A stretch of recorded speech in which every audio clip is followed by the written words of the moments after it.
and so the results can be rather different. I see. So it's actually quite scientific in the way you've plotted it out. Okay, we have to go for another short break right now, but when we come back, tell me more about this. You know, it's very intriguing to see how you guys work. So we'll come back and talk to Kit-chan. Thank you.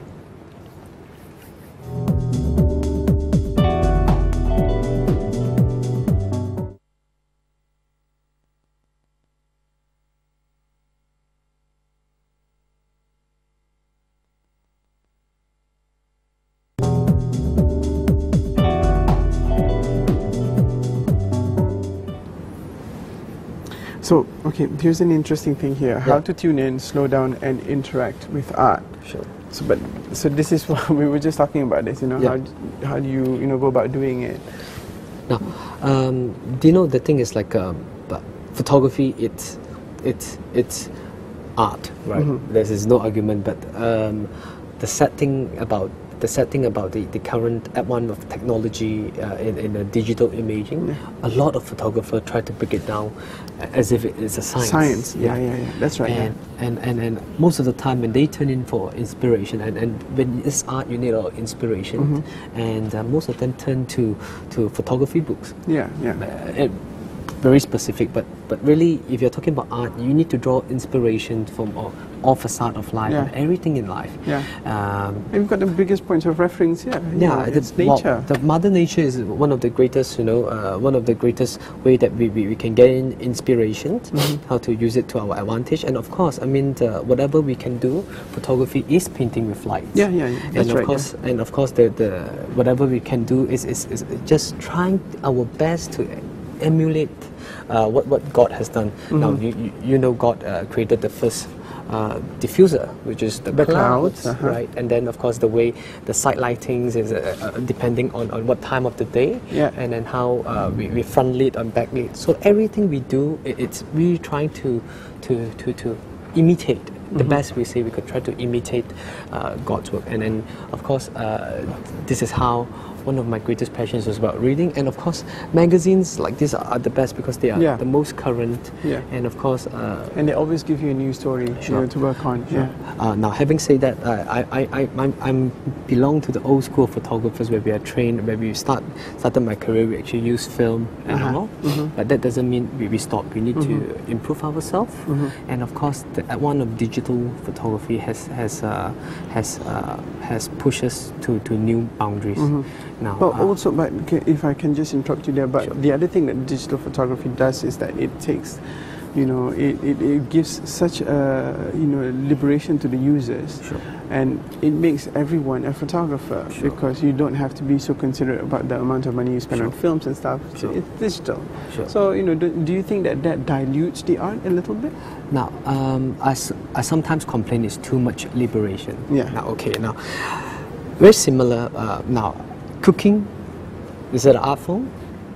It is an art form, right? It's also like saying that there's actually instant food or instant noodles that's make everyone a chef. Does that make everyone a chef? It doesn't necessarily make everyone a chef, but the liberation, I could say, that comes from digital photography is actually from the post-processing side. Now, if it's wedding, as I said earlier, weddings is like very much a fairy tale. Right? It's happening, but it's also part surreal. Fantasy. It's completely surreal. So does it matter if the bride had a zit on that day? It doesn't. It doesn't, right? But in photos, it's meant for forever and to be passed on to the next generation. So I suppose a bit of touching up doesn't matter. I'm not gonna. So it's not a huge thing. Then. I'm not gonna do surgery, but I'm just gonna enhance. Speaking of the who's who of the people that you have photographed, we know that your clientele ranges from A to Z. But who are amongst the important people that you have filmed thus far? Well, actually, as a photographer, the moment I stand behind the camera, no matter who my subjects are, they become important. The subjects, and of course, and you say who is the most memorable person that you have photographed, but somehow.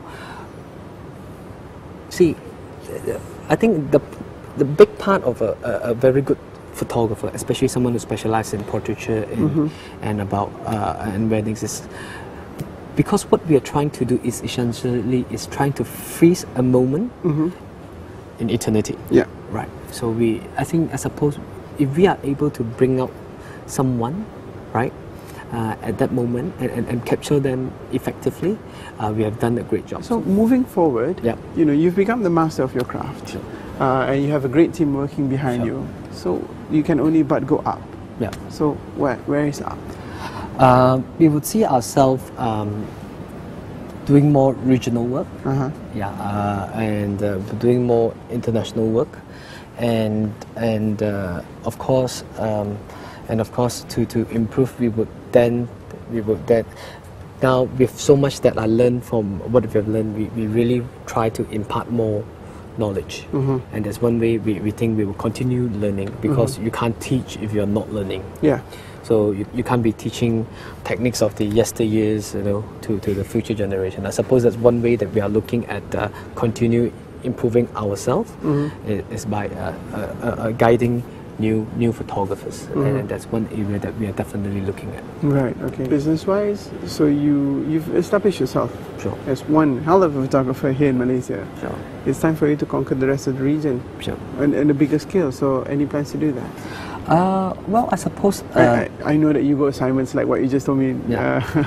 Well, I suppose then and again, it's not something that we want to achieve as like the wedding photographer of the world, but it's somehow is a byproduct. Hopefully, it will be a byproduct that will be very recognized for our craft. And I suppose this is one step at a time, and we would do more of this international assignment, and to even brushing up our skills, because in travel photography, as a destination photographer, it's a very different concern altogether.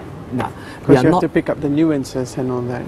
And it's also the first time you are probably experiencing a new culture sometimes, and also like we don't go on foreign assignment as a tourist. I know some photographers, hey, I want to go as a tourist. There's a lot of more consideration. In fact, the task or the weight that we bear as we travel. Like for instance, we traveled to a nice wedding in Italy last year for Maya, Karin, and that's a 4-day trip. I mean, both ways when we travel is about 50 odd hours, including transit and all. And when of course you get to Lake Como, Italy, there's no leaves. So there you go, you drag your 13 kilos of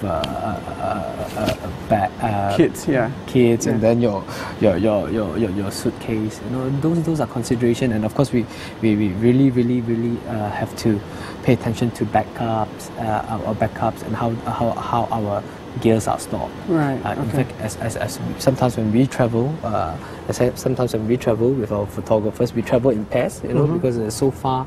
You know, you don't want to go there and unfortunate things happen. Sometimes like food poisoning or whatever. We even try to avoid having same food. Oh, I see. That. So it's, you know, there's so many things that is taken into consideration. Well, Kit, that's all the time we have. Thank you so much for having us. Thank you. It's been indeed a pleasure. Thank you. You've been with me, Said Ferdinand Omar, in person. I've been talking to KIDCHAN, and we'll see you again soon. Bye-bye. Bye.